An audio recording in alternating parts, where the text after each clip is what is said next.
Et salut tout le monde, c'est Fab, toujours en Corée du Sud à Séoul, et aujourd'hui une très courte vidéo pour faire une checklist des choses qu'il faut faire lorsque vous allez arriver en PVT Corée du Sud.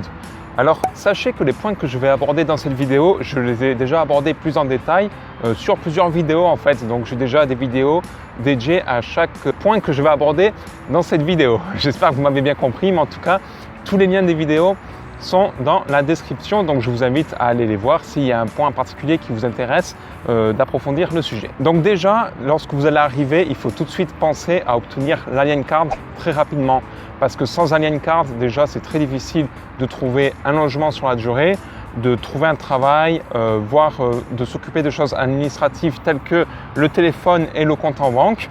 Donc il faut vraiment se concentrer sur ça. Donc pensez-y, et j'ai donc tout expliqué dans une vidéo dédiée à l'Alien Card. Dites-vous que tant que vous n'avez pas obtenu cette carte, en fait vous êtes toujours considéré comme un simple touriste en Corée du Sud et non comme un résident, et ceci même si vous êtes entré avec le PVT dans le pays. Deuxième point très important, c'est évidemment d'obtenir un numéro de téléphone très rapidement, surtout pour la recherche de travail. Sinon vous n'êtes pas forcément obligé, parce qu'il faut savoir que notamment on utilise beaucoup KakaoTalk du Sud, et avec le simple Wi-Fi ça peut vous suffire. Mais bon, évidemment je vous conseille d'avoir un numéro de téléphone local. Sachez que dans ma vidéo dédiée à l'obtention d'un numéro de téléphone, vous pouvez obtenir entre guillemets le téléphone avant même d'être arrivé en Corée du Sud, donc je vous invite à aller voir le lien là aussi. Le troisième point, c'est évidemment d'ouvrir son compte en banque. Alors sachez qu'on va vous demander une Alien Card, donc allez d'abord obtenir votre carte de résidence, et comme ça ce sera bien plus facile pour vous d'obtenir votre paye tout simplement. Et aussi je vous conseille de transférer votre argent de France sur votre compte coréen, parce que faut savoir qu'en Corée du Sud on utilise beaucoup la carte bleue, quasiment que ça, pour pas dire qu'on n'utilise que ça. Donc lorsque vous allez obtenir votre compte en banque, c'est gratuit normalement d'obtenir sa carte bleue, et en plus de cela, sa carte bleue peut aussi faire office de carte de métro, donc c'est super pratique. Donc c'est pour ça que je vous encourage à obtenir un compte en banque en Corée du Sud. Alors les points que je viens de vous citer maintenant, ce sont évidemment les points les plus chiants, on va pas se mentir, tout ce qui est administratif et tout. Donc ce que je vous conseille en quatrième point, c'est d'aller rapidement rencontrer du monde. Donc sortez, faites des soirées, là aussi vidéo dans les suggestions. C'est la Corée du Sud, surtout Séoul et Busan, ce sont des villes qui bougent énormément la nuit, et ceci quel que soit le jour de la semaine et le week-end évidemment. C'est très important de se sociabiliser, et d'ailleurs un PVT réussi passe forcément par la construction d'un réseau, et ceci pour n'importe quel domaine, que ce soit évidemment la recherche de travail, c'est indispensable de se faire un réseau, mais aussi pour progresser en coréen et même se sentir bien dans le pays tout simplement. Donc c'est surtout un point à ne pas négliger, et faites-le dès que vous arrivez. Quand on vient d'arriver dans le pays, c'est logique, on est super chaud, donc profitez de cet enthousiasme pour rencontrer du monde, ça ne sera que plus facile pour vous. Le cinquième point très important, c'est évidemment de chercher du travail dès que vous arrivez. Comme ça, vous pouvez voir quels sont les métiers disponibles et tout, et ça va vous permettre de mieux organiser votre PVT. Ceci, je vous conseille de le faire avant même d'être parti dans le pays, de voir un peu les offres d'emploi qui s'offrent à vous. Mais évidemment, dès que vous arrivez, cherchez du travail, commencez à envoyer des CV, tout ça, ou bien commencer par du volontariat, pourquoi pas. Je rappelle qu'il y a des guestos qui recrutent énormément d'étrangers, et surtout des personnes qui sont avec un Working Holiday Visa. En général, on vous demande de travailler 3 heures par jour en échange d'un logement, donc d'un lit tout simplement en dortoir.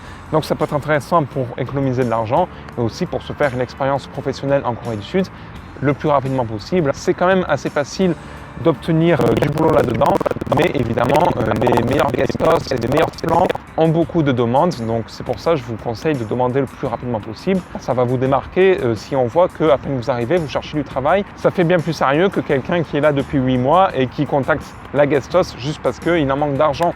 Mettez-vous aussi à la place des employeurs. Et justement, c'est en lien avec tous les points que j'ai cités juste avant. Loger en guestos lorsque vous arrivez, surtout ne vous isolez pas à peine vous arrivez en PVT. Déjà, la guestos, il y a énormément d'expatriés, mais aussi de Coréens, donc vous allez rencontrer du monde. Donc évidemment, pour faire des sorties et tout, c'est parfait. En plus, ça vous permet d'avoir une première adresse postale, et ceci, c'est très important pour obtenir l'Alien Card. Ouvrir le compte en banque voire le numéro de téléphone, ça dépend des opérateurs téléphoniques. Donc avoir une guest house, c'est parfait. Les guest house ont l'habitude d'avoir des expatriés comme vous. Donc c'est pour ça, ils sauront bien vous aider. Il faut se dire que la guest house, c'est parfait pour avoir plein de renseignements d'un point de vue administration évidemment, mais aussi touristique, les bons plans de sortie et tout. Donc demandez au staff, à la réception, c'est leur métier évidemment de vous aider dans votre voyage en Corée du Sud. Donc profitez-en, loger en guest house c'est top, et en plus de cela, la cerise sur le gâteau, c'est évidemment que vous allez vous faire plein de potes sur place. Évidemment, ça dépend des guest house. Là aussi, j'ai une vidéo dédiée à la recherche de guest house. Je vous donne des conseils pour bien choisir votre guest house. Alors, c'est orienté Japon sur le coup, cette vidéo. Je vous la mets aussi dans la description de cette vidéo parce que ça marche très bien pour la Corée du Sud aussi, ces conseils. Et enfin, le dernier point, je vous conseille vraiment de visiter la ville en profondeur. N'hésitez pas à vous perdre dans les quartiers et tout. Ne vous contentez pas de faire des visites avec le métro ou le bus. Notamment si vous faites votre PVT à Séoul. Séoul, c'est tellement gigantesque. Tous les quartiers sont super. Faut-il encore bien les connaître. Et c'est pour ça, rien ne vaut des longues visites. Donc, marchez énormément. Moi, j'ai découvert des endroits vraiment stylés en Corée du Sud en me perdant à pied et même dans n'importe quel pays d'ailleurs. Donc je vous le recommande vivement. Apprenez à marcher dans une ville juste pour observer, voilà, trouver des bons plans de restaurants, des endroits à visiter et tout. C'est comme ça qu'on a les meilleures surprises. En plus, vous sortez des sentiers battus et ce sont des endroits que vous n'avez pas trop l'habitude de voir sur Instagram par exemple ou via des vlogs. Donc c'est parfait. Donc je vous répète rapidement les 7 points.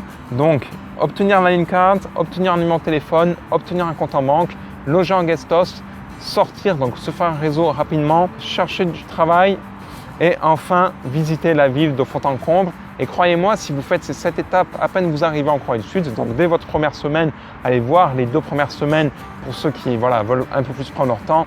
Croyez-moi, vous allez vraiment lancer votre PVT Corée du Sud de la meilleure des façons possibles. Et évidemment, je vous invite à vous abonner à ma chaîne YouTube parce qu'il y a plein de conseils des gens en ligne et qui vont arriver concernant l'expatriation en Corée du Sud. C'est pour cela que je vous invite à vous abonner à ma chaîne si vous voulez passer une des meilleures années de votre vie. Moi, je suis là pour vous accompagner dans un tel projet qui, j'espère, va se passer de la meilleure des façons possibles. Et évidemment, on n'oublie pas le gros pouce bleu, ça me fait toujours plaisir. Voilà, ça me motive à continuer mes vidéos. Je vous dis à très bientôt et surtout tout le monde, soyez heureux. Allez, ciao!